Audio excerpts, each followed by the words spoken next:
Salut les amis et bienvenue sur SYD Engineering.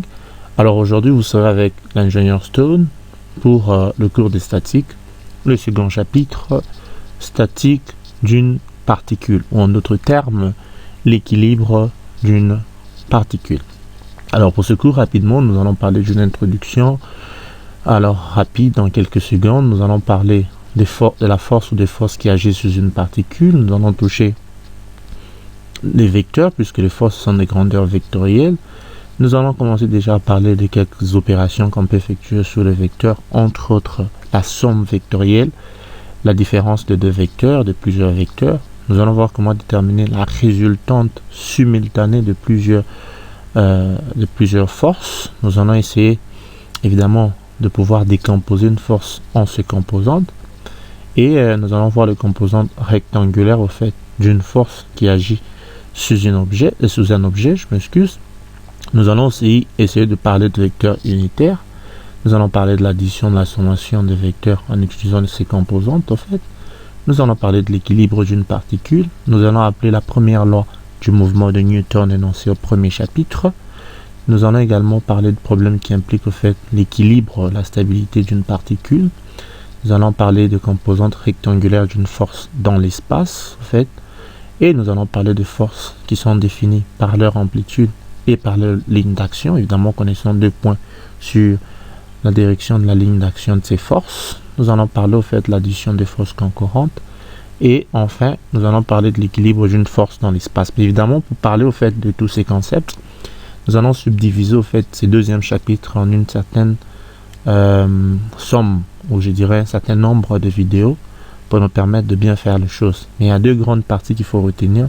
Une première partie qui va parler de force dans les plans, et après nous allons parler de force dans 3 dimensions. Alors déjà ici, ce qu'il faut retenir, c'est que lorsque nous sommes en train de parler d'une force, ici dans ces chapitres, nous allons étudier l'effet de force ou d'une force sous une certaine particule A. Nous allons essayer de remplacer 2 forces ou plusieurs forces qui agissent sous une particule ici par une seule force qu'on appelle la résultante de force, laquelle résultante a les mêmes effets que la force ou les forces qui agissaient sur cette particule. Et bien plus tard, nous allons essayer de voir les relations qui existent entre les différentes forces dans l'espace qui agissent sur une particule qui celle-ci se retrouve en équilibre. Et pour le faire, nous avons appelé un certain nombre d'hypothèses.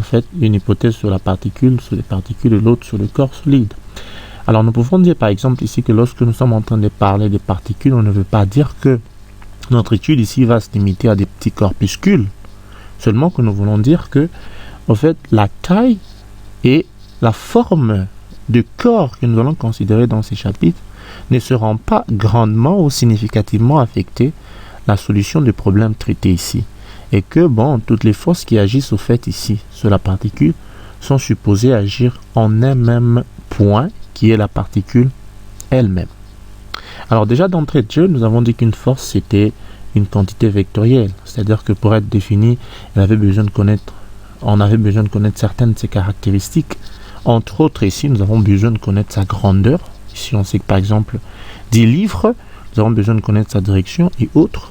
Mais seulement pour ces chapitres, nous allons restreindre la définition de la quantité vectorielle en disant que lorsque nous sommes en train de parler de vecteurs, nous sous-entendons que nous allons définir que 2 nombres qui sont premièrement la grandeur du vecteur, qui est ici par exemple 10 livres, et la direction de ces vecteurs-là. C'est comme ça qu'on va restreindre l'étude des vecteurs ici. Et lorsque nous sommes en train de parler de la grandeur d'un vecteur, on dira ici que la grandeur d'un vecteur est caractérisée par un certain nombre d'unités, comme on a dit au premier chapitre.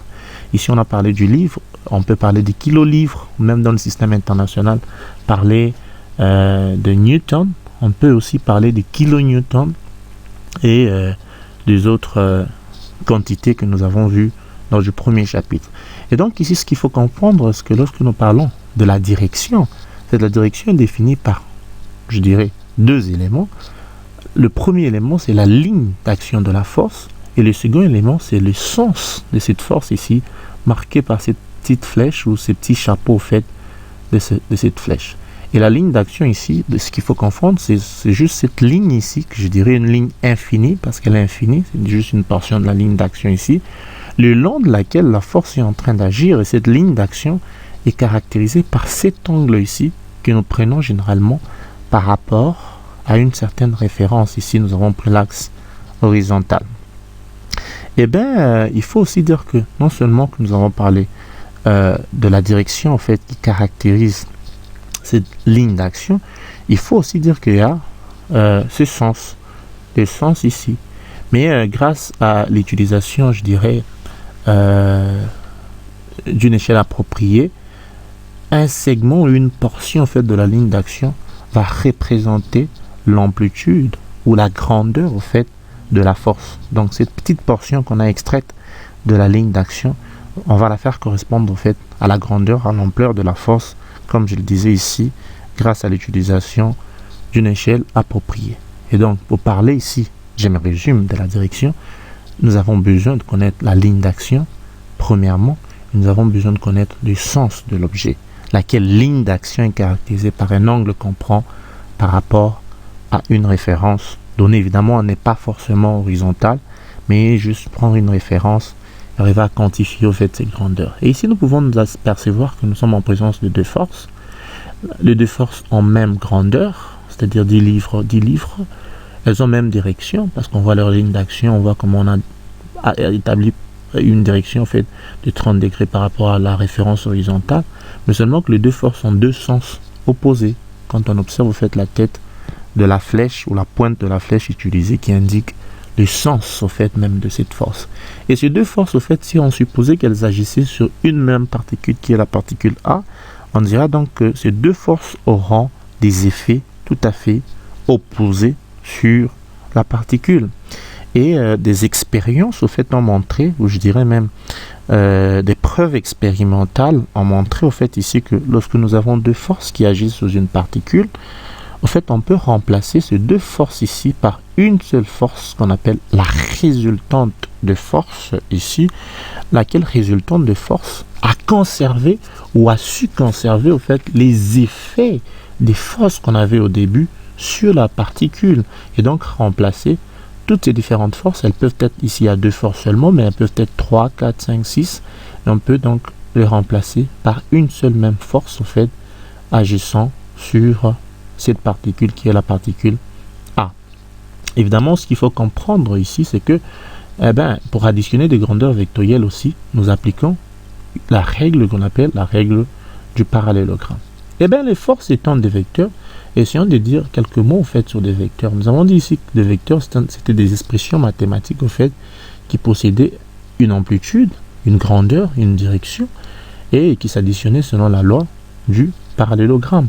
Mais donc, il faut dire ici que les vecteurs n'obéissent pas à la loi de l'addition qu'on a définie en fait en algèbre ordinaire ou même en arithmétique. C'est pour par exemple dire que lorsque nous avons deux vecteurs qui sont séparés l'un par rapport à l'autre de 90 degrés, et donc le premier a par exemple 4 livres, le deuxième en termes de force a 3 livres, la résultante ne nous donne pas 7 livres comme on les dirait en algèbre normale ou en arithmétique. Il faut juste retenir au fait ici que nous sommes en train d'additionner des quantités vectorielles par la loi du parallélogramme. Et toutes ces grandeurs en fait, qui se comportent comme ça, on peut les représenter mathématiquement par des vecteurs. Il s'agit par exemple pas seulement de la force, mais de la vitesse, de l'accélération. Et il existe un certain nombre, ou une même multitude de grandeurs vectorielles.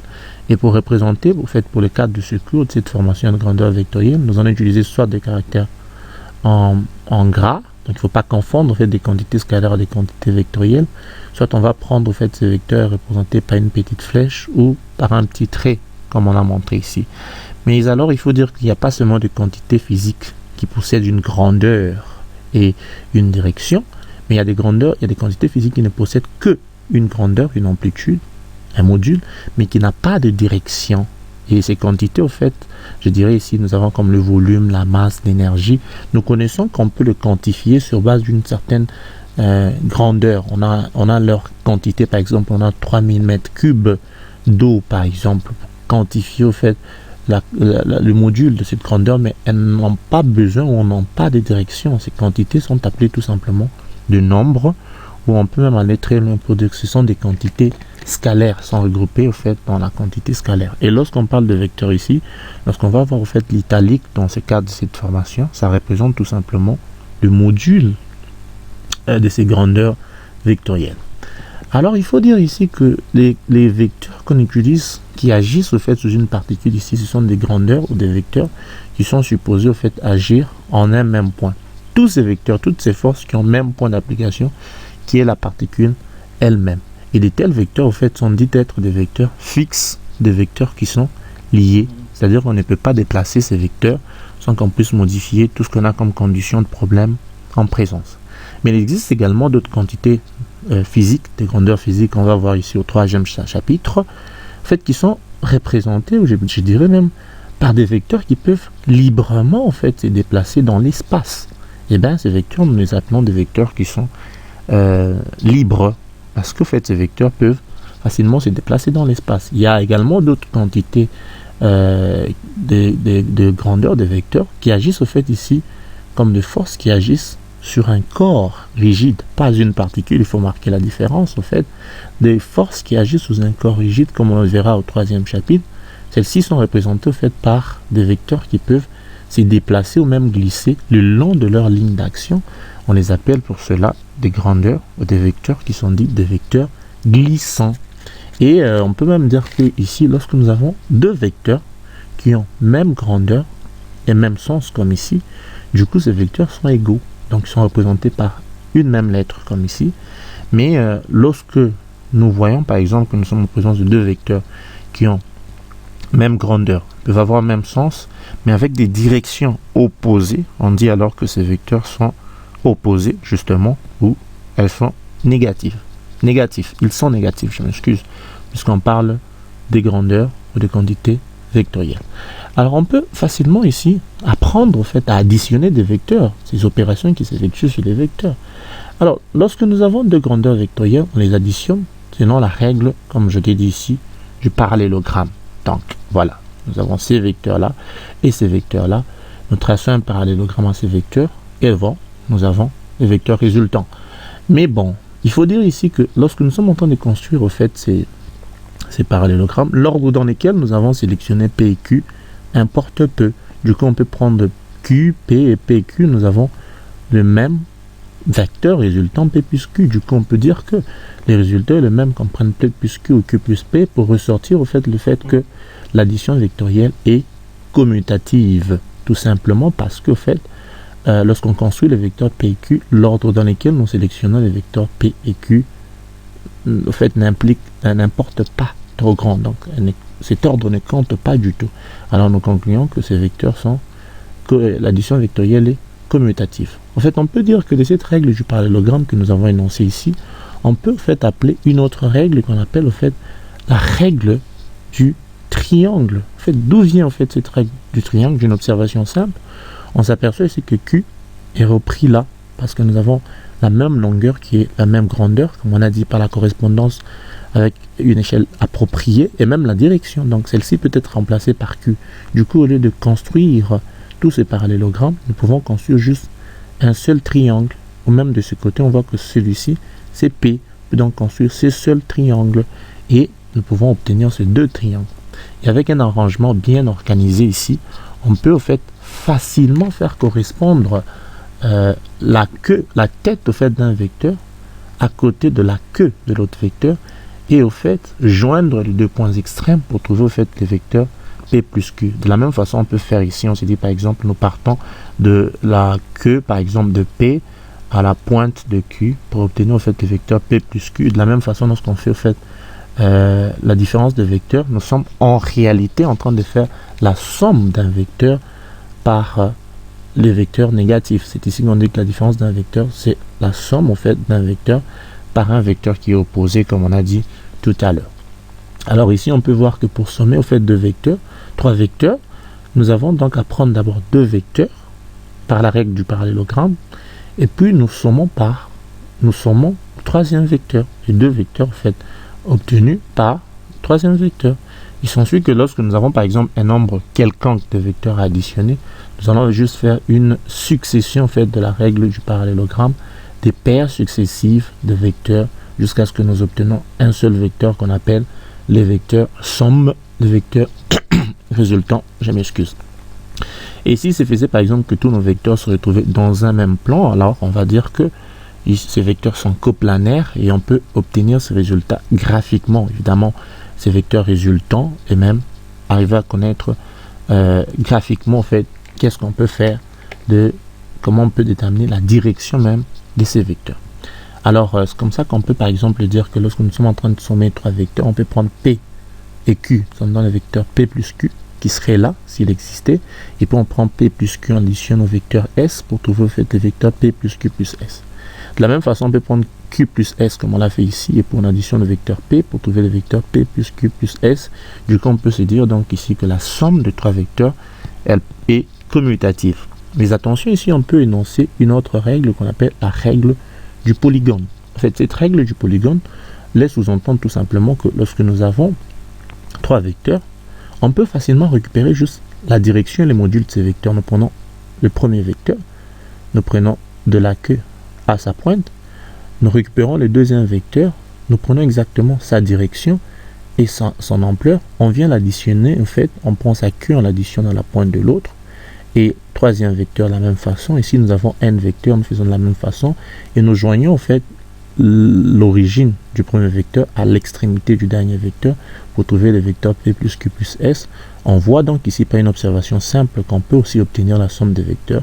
C'est cette règle qu'on appelle la règle du polynôme pour la somme de n vecteurs.